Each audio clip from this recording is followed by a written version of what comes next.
Hello and welcome to the part 2 of the Soviet School of Chess, comprehensive chess course. We are now continuing with the second chapter, which is called the Aim of the Game.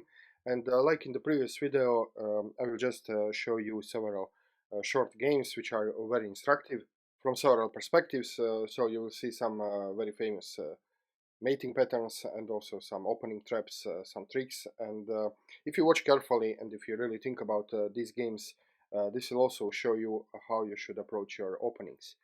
So how important is to follow basic opening principles, of which we will talk in later videos.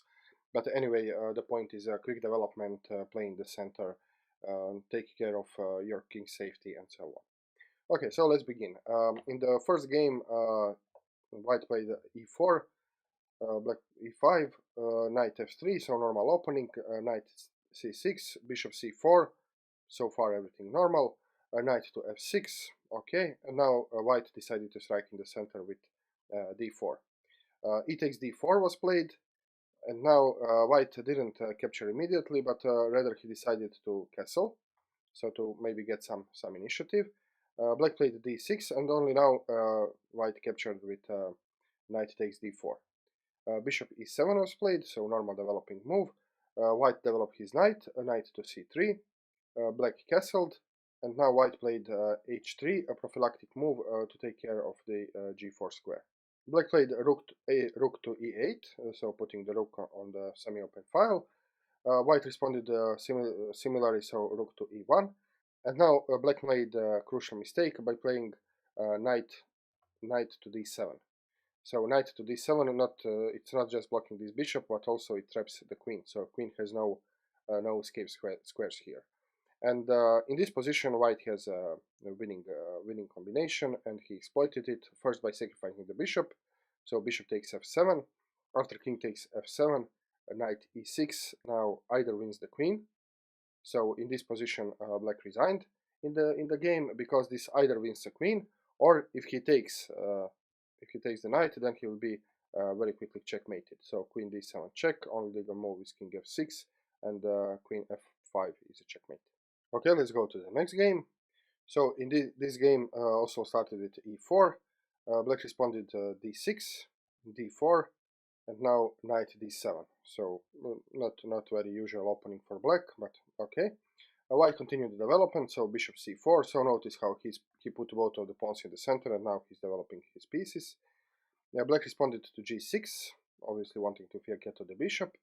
Knight f3, white is just developing, and now bishop to g7 is already a mistake, as you will see, because now white has this striking combination, which is very typical.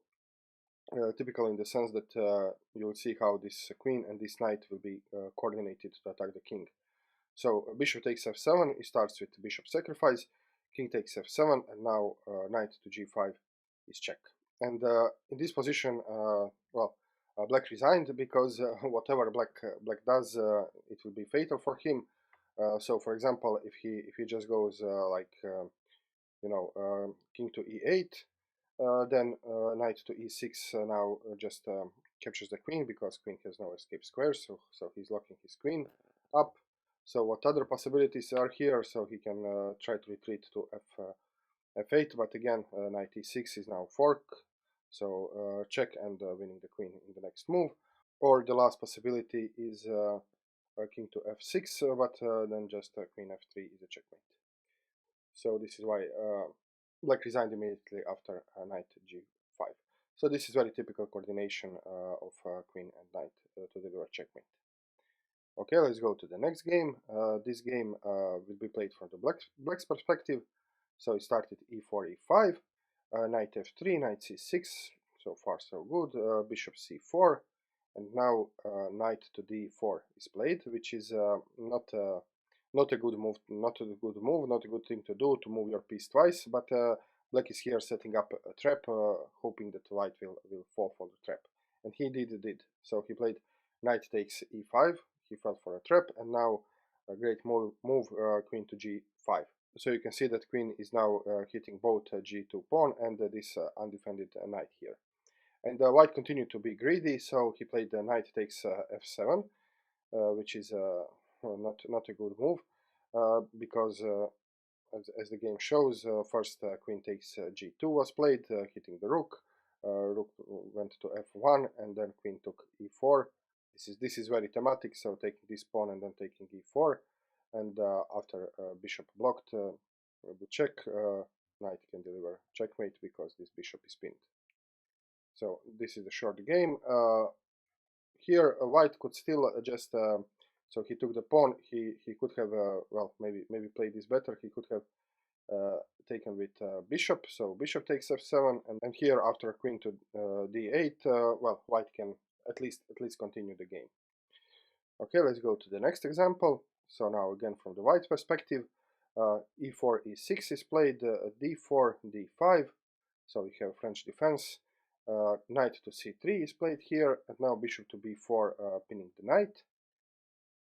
Bishop to d3 is played by the white, and now black took the knight, white took back, and h6 is played. So h6 is a bad move. First of all, it's a waste of time, and also it weakens this d6 square, which will later on be shown to be crucial. So now white plays bishop to a3, which is a great move because it will stop black from castling. Here black played knight to d7, which is a weak move because it doesn't stop the threat which is about to unfold. So queen to e2, putting the queen in the line of the king. D takes e4, bishop takes e4 was played. And now black developed his knight to f6, his other knight, hitting the bishop, so the bishop just retreated. And here black made another mistake. He didn't see the danger, so he just played b6, hoping to develop his bishop. But now there is a very famous pattern, I think it's called Smothered Mate. So queen takes e6, and after pawn takes, bishop delivers checkmate. So this is a very famous mating pattern, and usually it comes with sacrificing the queen. So you can see here, this bishop is holding this diagonal, and if this bishop could deliver check here, this would be checkmate. So this kind of sacrifice is very, connected to this kind of mating pattern. Okay, let's go to the next game. Again, from the white perspective, e4, e5, and now white immediately strikes with d4. d6 was played here, c3, consolidating the center, and here bishop to d7 was played, which is not a good move. This bishop is not developed very actively, and you need to develop knights before bishops usually.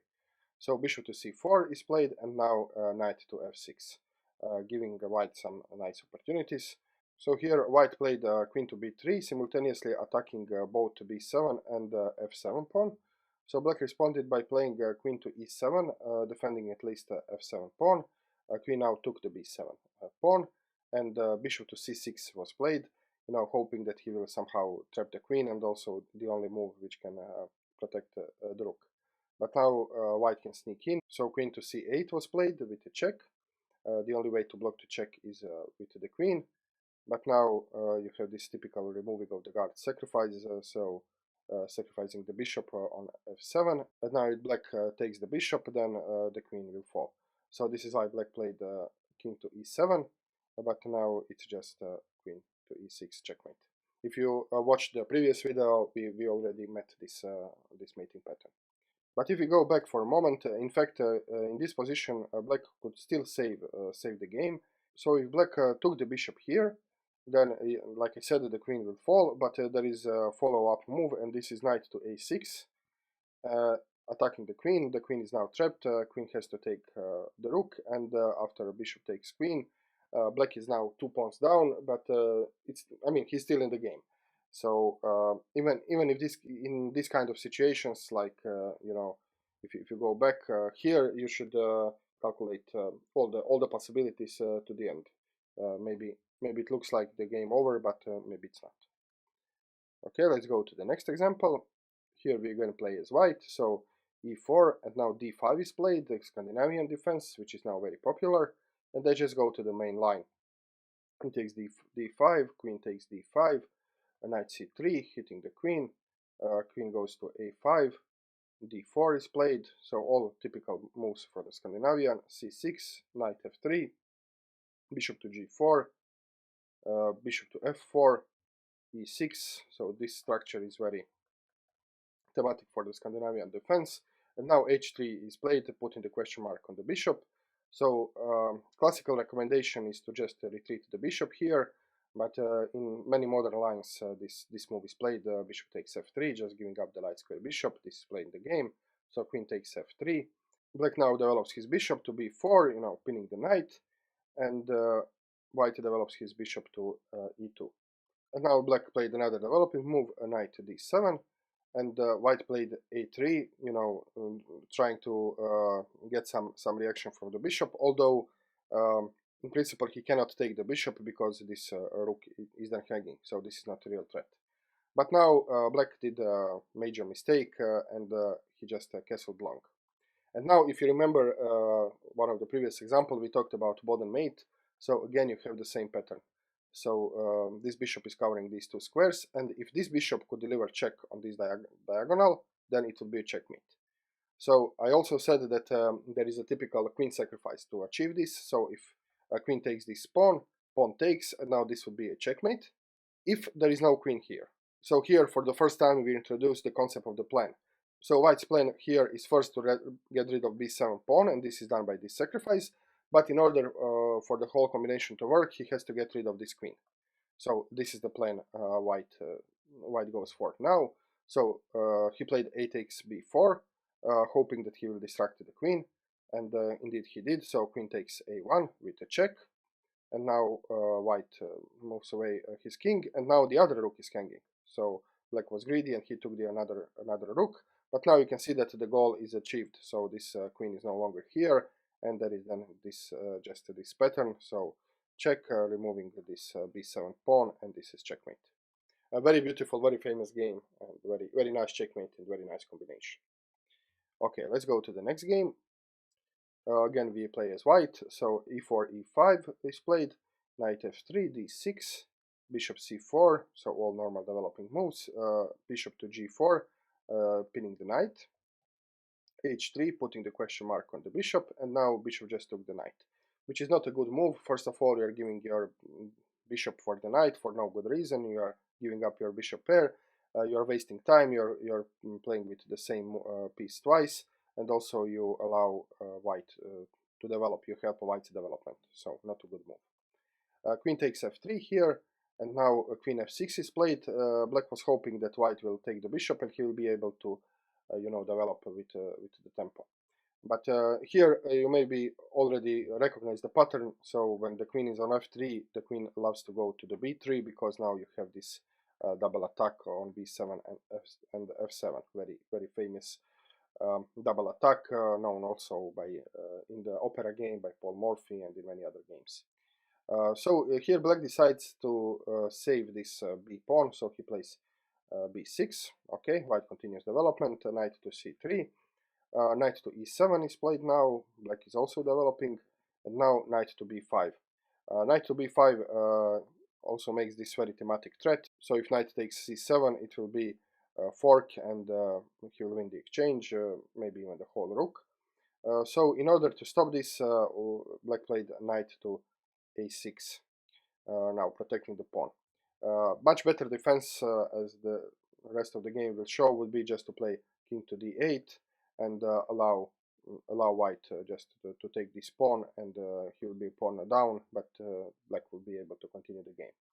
But here he played the knight to a6, like I said, and then queen to a4, hitting the knight. And now black plays knight to c5, hitting the queen. So white has no time to take the pawn, with the fork. But unfortunately for black, white has a very strong move here, which will immediately lead to checkmate. And this is knight takes d6 with a double check. So double check. In the case of double check, there is no other way to escape but moving the king. King can only be moved to d8, and then queen to e8 delivers checkmate. Okay, let's go to the next game. Again we play as white, so e4, e5, knight f3, knight c6, everything normal. Knight c3 is here played, so 4 knights game or 3 knights game, it depends. Bishop to c5. Okay, and now here there is very common idea. This is the temporary sacrifice of the piece. So after knight takes the pawn, and the pawn is recaptured, and then you have this fork with the d4. So this is very common, and many different opponents have this theme. So this is what is played. Knight takes e5, knight takes e5, and now d4, the fork, and he takes the pawn. So this pawn sacrifice and piece sacrifice was temporary, you can see now, and queen takes d4. Okay, and now the game continues, and now queen to f6, which looks like a good move because it develops a piece, and it also protects the knight, and maybe it makes some pressure here on f2. But black missed a very strong move by white, and this is knight to b5. Now again we have this thematic fork threatening. So in order to stop this, black played king to d8, but now queen to c5, very strong move, threatening to take the c7 pawn, but not only that, but threatening the checkmate here. And this is what black missed. So black just saw that this c7 pawn is hanging, so he played knight to c6, blocking the queen from capturing the pawn, but now queen to f8 is checkmate. Okay, next example. Again we play as white, so e4, e5, knight f3, knight c6, bishop c4. We saw this position many times, this is just the Italian game, and now black responded in the most natural, most common way, bishop to c5, d3 is played, and now knight is developed, knight g is developed on e7, which is of course not the best way to develop the knight. The best way is to come to f6. So let's see what happens after he developed to e7. Well, white immediately took his opportunity and he played knight to g5, now making huge pressure on f7. Black castled, now okay, f7 is covered, but queen to h5 is coming. So this is also very thematic. So with if there is no knight on f6, which defends h5 and also defends h7, then putting the queen on h5 together with knight on g5 is usually a deadly weapon. And this motif, this combination, was first discovered and used by Giacomo Greco five centuries ago. So very common theme. And now, well, black is in trouble, so he played h6 here, trying to get rid of this knight, but then knight takes f7. And now the only way black can survive this attack is to give up the exchange, so just to take the knight and give a rook for a knight, but he didn't do this here. He wanted, to stay in the game, so he played queen to e8, but now knight takes h6, this is a double check, so black has to move the king. King to h8, and now another double check, knight f7, another double check, king has to move, and queen to h8 is a checkmate. So this is this famous Greco checkmate. Okay, let's go to the next example. Now we play as black. So white opened with bird opening, f4, and now black wanted to to make things interesting, and he immediately plays for the initiative by playing e5, so sacrificing a pawn.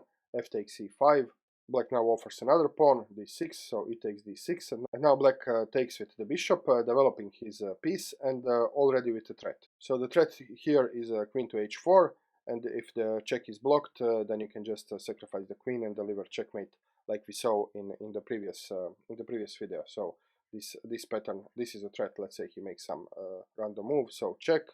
If he blocks, you can sacrifice the queen and then checkmate on this diagonal. So we talked about this diagonal in the previous video. So this is why after bishop takes d6, white played the knight to f3, now covering h4, so no threat there. But now black still wants to go with his plan, and he plays g5, very aggressive move, trying to kick away the knight and then go on with his plan. And here white responded with e4, which is not a good way to stop the attack. The best way to stop the attack here was to play d4, in fact. So after g4, you can play knight to e5, and now you are, shutting and closing this bishop and closing this diagonal. So there is no threat from the diagonal. So this was the best continuation. But okay, in the game, e4 was played, and now g4, kicking the knight. So instead of moving the knight, white played e5, so attacking the bishop instead. Black continued and took the knight, white took the bishop, and now this queen h4 idea is finally possible, so queen h4 with a check, g3 blocking the check, but now queen e4, we saw this maneuver already before, and it's a check, so king has to go somewhere. King to f2 is the only move, because otherwise the checkmate will be here. And now, very important move. It's not very easy to see it, how to continue the attack, but black here played the excellent move, queen to d4. And now what could white do? If he just takes the pawn, then bishop g4 is coming, just winning the queen. So this is why white tried to escape, so he played this king to e1, but now f2 is check, and after only legal move, king to e2, bishop g4 is now checkmate. So this is the game. Okay, let's move to the next example. Here we're gonna play as white, so e4, e5 is played, d4, immediately striking the center, and now a knight to f6, which is a little bit dubious move, so much more natural continuation is to take the pawn, and after queen takes, you can develop knight with a threat. But okay, here a knight to f6 is played, white took the pawn, and black took e4 pawn. Now the development continues, so a knight to f3, bishop to c4, and now queen to d5. So attacking both bishop and the knight here from the center, but also setting up the trap, sacrificing this pawn, which looks like it's just a blundered pawn, but white has other plans in mind.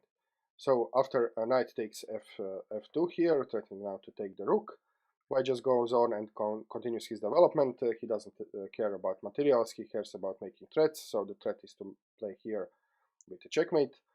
So black castled, now okay, f7 is protected, but now a knight to g5. So again we see this common theme of the coordinating queen and the knight in order to deliver checkmate.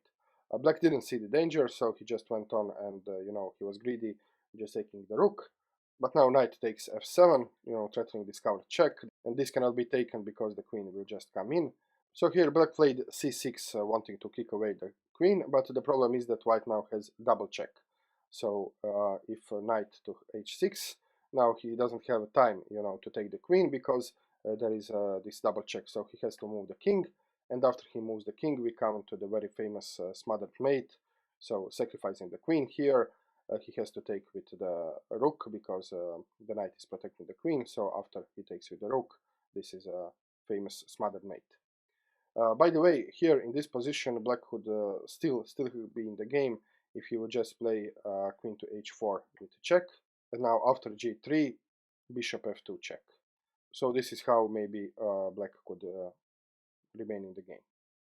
Okay, let's go to the next example.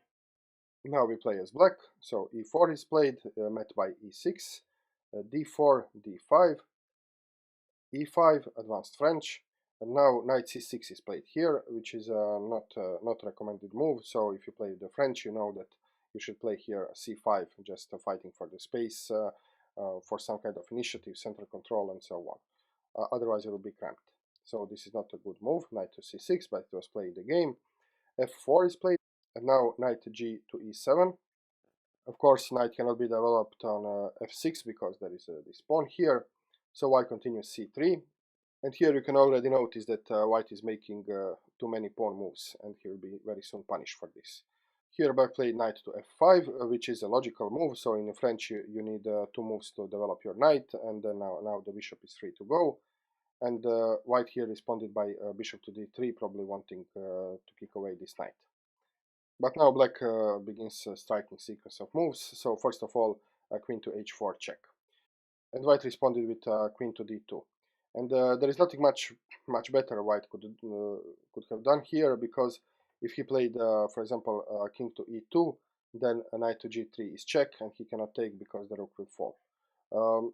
Similarly, if he tries to block with g3, again knight can just take the g3 pawn, and he cannot take because the rook is hanging. Or maybe even the best move is this position is king to f1, but again knight to g3 is coming, and again the rook will fall. So there is not much what white can do. So he went for king to d2, but now there is a series of checks. So first queen takes f4 check, king goes to c2, and now black sacrifices a knight. So knight c takes d4 check, white captures, and now another knight delivers check. King goes to c3, and now another sacrifice. So bishop to b4 check. So you can see when the king goes, walking on the board, then you know that the king will be very soonly checkmated, and you don't have to care about material. The most important thing is to get the king out on the open, and this is what black is doing now. So he's sacrificing the bishop. King takes bishop, and now knight to c6 check. King goes back to c3, but now queen to b4 is check. The only legal move is queen to c2, and knight to d4 delivers checkmate. So again, here we see this great coordination between knight and the queen, and when knight and the queen are close to the enemy king, usually no other pieces are needed to deliver checkmate if the king is unprotected in the open. Okay, and the last example for this part, we will go through one more game as white. So here d4 is played, a little bit different. Black responded to g6. Now white just takes the whole center with e4, bishop to g6, knight to f3, so normal developing moves, d6, knight to c3, knight to d7, bishop to c4. So just quick normal development. And now a mistake was made here, and black played what looks to be a natural move, so he developed his g knight to f6. And now his whole position will crumble, because now by playing the knight on f6, he allows white to strike immediately in the center. So this is what happened. So e5, striking in the center, forcing black to open the game. So d takes e5, d takes e5, hitting the knight. Knight has to run away on h5, and now you can see again this queen is coming here, this knight will come here, and if you sacrifice the bishop, then you will again have this combination of knight and queen. So bishop was sacrificed, bishop takes f7, king takes f7, and now knight comes to g5. We already saw this kind of patterns before, and now there is nothing much what black can do. So he played king to g8 here, but now queen comes to the game, queen to d5 with a check, and black goes to f8, and queen delivers checkmate on f7. So here again we see this nice coordination between queen and the knight in front of the unprotected king. It's usually devastating, deadly thing. Okay, thank you very much for watching. This is the end of the part 2, and I'll see you in next part. Cheers.